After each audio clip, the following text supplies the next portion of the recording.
words, kind of an assault of words. Most people, and especially legislators, weren't going to have time to read.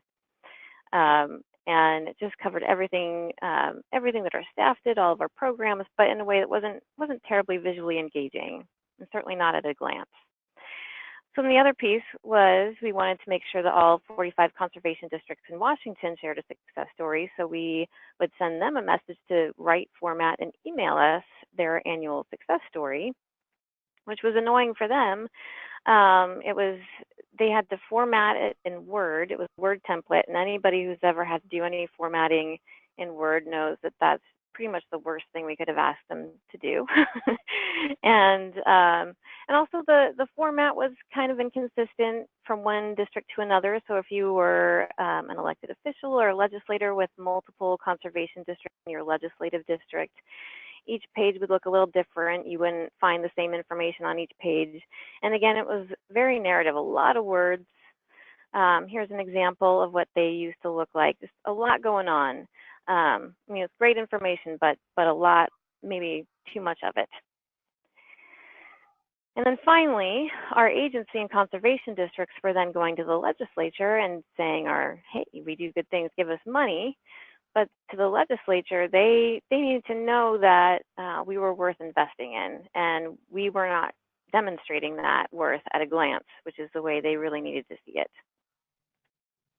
So a few years ago, we kind of took a step back and decided, rather than just seeing this annual report as a box that we need to check and then move on, and something that's going to really annoy our conservation districts as an assignment that they just have to do every year, we decided to try to turn our annual report into a more useful tool, and not just that, but a multi-use tool that would meet everybody's needs in a way that we just hadn't been doing before. Our first step to doing that was to define our primary audience for the annual report. Because previously, we had said, well, it's for everyone. It's for conservation districts, it's for our own staff, it's for legislators, it's for partner agencies.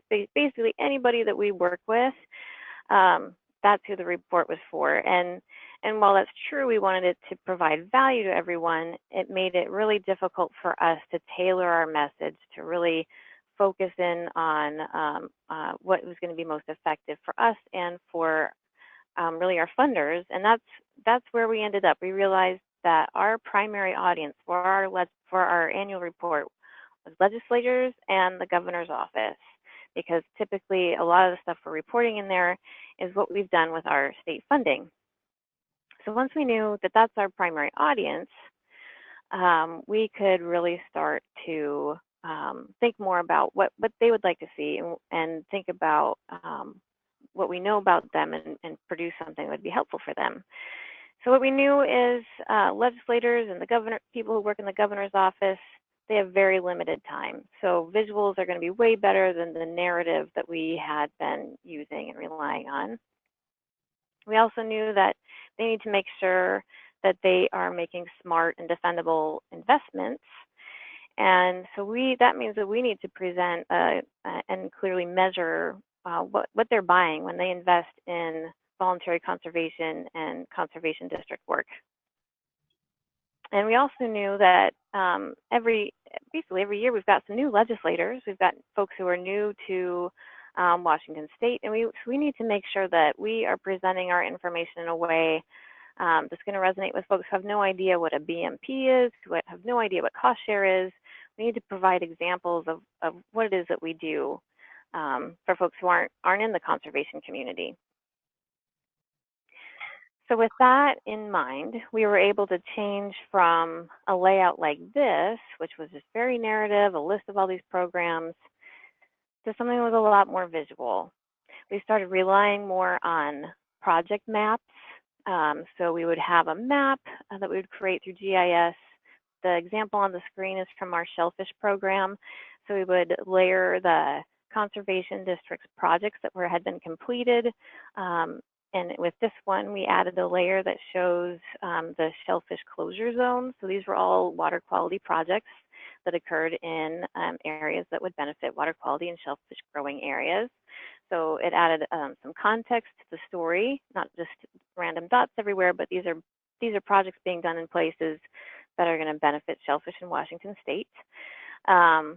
We have really tried to have some large photos of the types of practices that are being completed, and then also kind of presenting some visual metrics of what was accomplished statewide.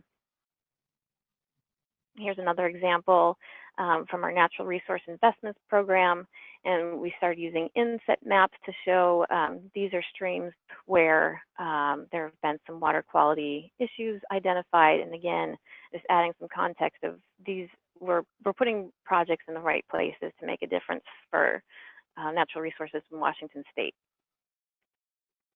The other nice thing about these is, and gets to the multi-use piece that I mentioned, is that these function as standalone handouts as well. So they're a 2-page spread in the annual report, but each of these can be a 2-sided standalone handout about a program that we can provide to legislators as well.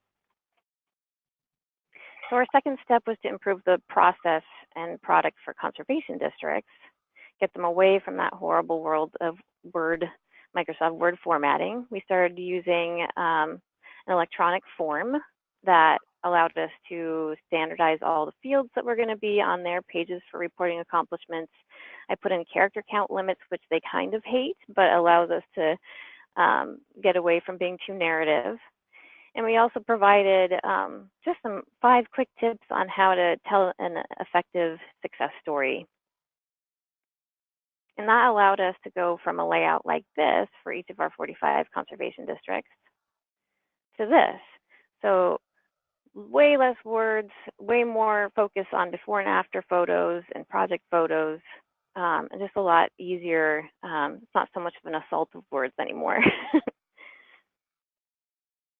And our third step is to kind of reevaluate, have these improvements that we've made a difference, and that is where we are now. We're kind of in that process. So we've been following this new process and new way of presenting our information for a couple of years. We know we've got some pros. There's multiple uses. It is helping us demonstrate. We're not just saying we do good things, give us money. We're actually demonstrating that in a more visual way. We've cut down the pages by at least a third, which means it costs. We have this available electronically and by print, so that's saving us a lot of money for the print versions.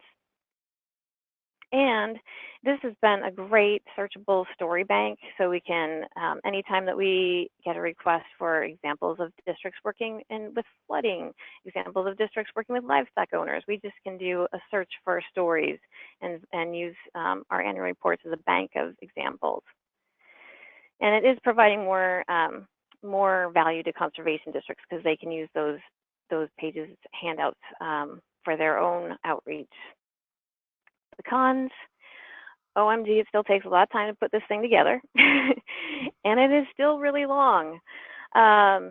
So what we're going to do next to make sure that it is worth that time and worth having such a long piece put together is we are planning to meet with legislative staffers to show them the changes we've made, ask them what they think, make sure that this is the way that they want to see information that's most helpful for them since they were identified as our primary audience. So I know we're holding questions to the end, and I just want to throw it out there that if anybody, even after the webinar today, has ideas or examples of how you're reporting your accomplishments in your states, we're really interested in hearing and seeing how others are reporting their district and agency accomplishments to their funders. So I'll stop there and thank you.